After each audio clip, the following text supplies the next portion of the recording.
Something we really wanted to emphasize was the sheer brutality of combat in the period. We've all seen the paintings of the Revolution, and death is glorified, death is angelic, but it wasn't that way on the battlefield. It was a brutal conflict. It feels that you're constantly going through dynamic fights, and that's not something technically we could do in the past. So it was like a personal challenge on the team to say, no, I think we can do this.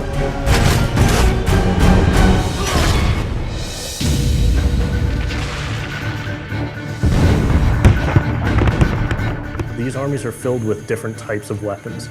So, you have everything from muskets, you have grenadiers, you have guys with boarding axes. Being shot by a musket would be an awfully painful way to go. The caliber size of the ball was at least 3 or 4 times as large as anything that any modern military is using today. Nobody employs this size weaponry anymore on an individual soldier level. When it hit somebody, it didn't drill a neat little hole through them. It cleaved away arms and took heads off shoulders, and I mean, you'd be covered in that. After the muskets were discharged, they would charge with their bayonets. What basically is a giant spear, and he has every intention of running that through you. Bayonet fixes onto the end of the musket. It has 3 sides to it. When it made a wound, it could not close and therefore could not be stopped bleeding.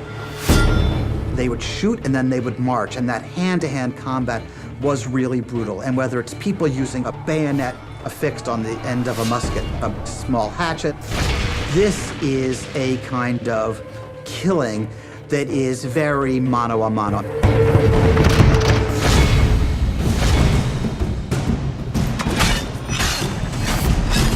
All the animations, all the weapons are brand new.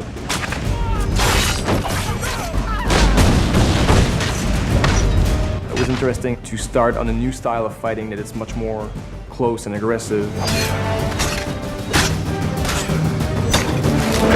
Connor's favorite weapon is the tomahawk, obviously super deadly in hand-to-hand combat.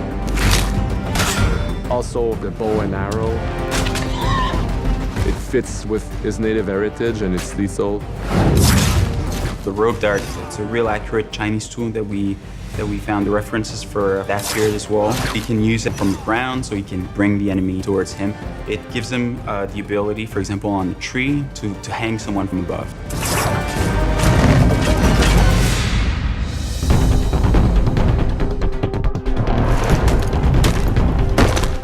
In Assassin's Creed 3, the one thing that we decided to do is to revamp the fight system from scratch. We wanted the skill in the combat in the game to be about transitioning from character to character by choosing the right moves, by performing them correctly. It allows you to basically mow your way through large numbers of people if you're good enough without stopping. We really tried to push the concept of him always being on the move. So we've got this great new move called the running assassinate. So basically you'll see Connor start to run, he'll use his tomahawk and be able to take down one enemy, then he'll start running, picking up a musket as he goes, and being able to use that musket to shove it through one target and kill another one behind him. It's pretty cool. What do you do if you go into a bunch of guys with muskets and they try and shoot you? So we had to figure out, can you dodge them? Can you run away? And we've added all these options, but our big one is the meat shield, where you can grab a guy and he gets shot instead. Our mocap guys are stuntmen. We spend a long time with them rehearsing and figuring out exactly what would be the greatest choreography. We had to go through like multiple people. Your goal as a player is to move quickly into close combat. So we wanted a character who was very, very swift, who was able to sort of charge enemies, to assassinate on the run, and sort of get into close combat as quickly as possible. Connor is trained in a very different style of fighting to the British soldiers. The close quarters flow of the combat that's happening between the punches, the kicks, and everything else is indicative of what happens in the real world.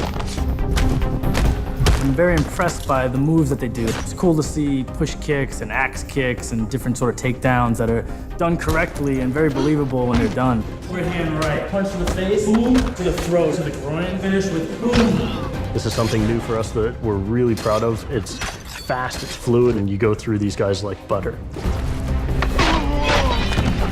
I think in a way we're still like actors, all of us, whether you're a programmer or animator, we're really trying to act out what we want to bring to the game. At least someone on the team is always standing up, acting out different things. We've actually got a bunch of different toy props, so whenever we're starting to create a new weapon or new moves for a weapon, it's a lot of fun on the floor when we're coming up with these behaviors.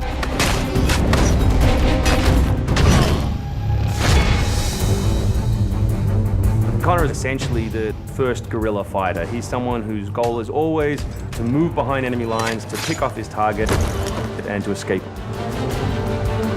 Employing guerrilla tactics, or what we now know today as asymmetric warfare, was something that truly was a component of the American Revolution. They learned what we would think was guerrilla-style warfare. You know, you sort of hit quickly and then disappear.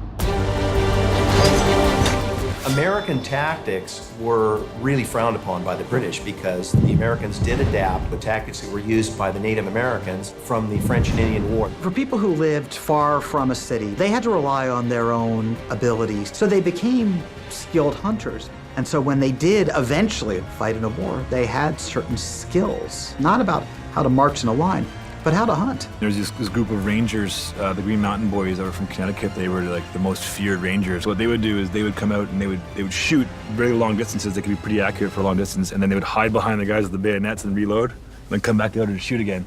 And these guys were just, you know, bush boys. I mean, they weren't really soldiers at all. They just were really good at shooting their rifles. First big battle at Lexington and Concord takes place on a New England town green. And as the soldiers march back to Boston, they are marching along a dirt road lined by stone. You know, it's not the most effective strategy, wearing your bright red coat and march through the woods while some farmer's trying to shoot at you. The Americans brought a tactic that they couldn't really cope with. They essentially took it away from the battlefield and they started guerrilla tactics.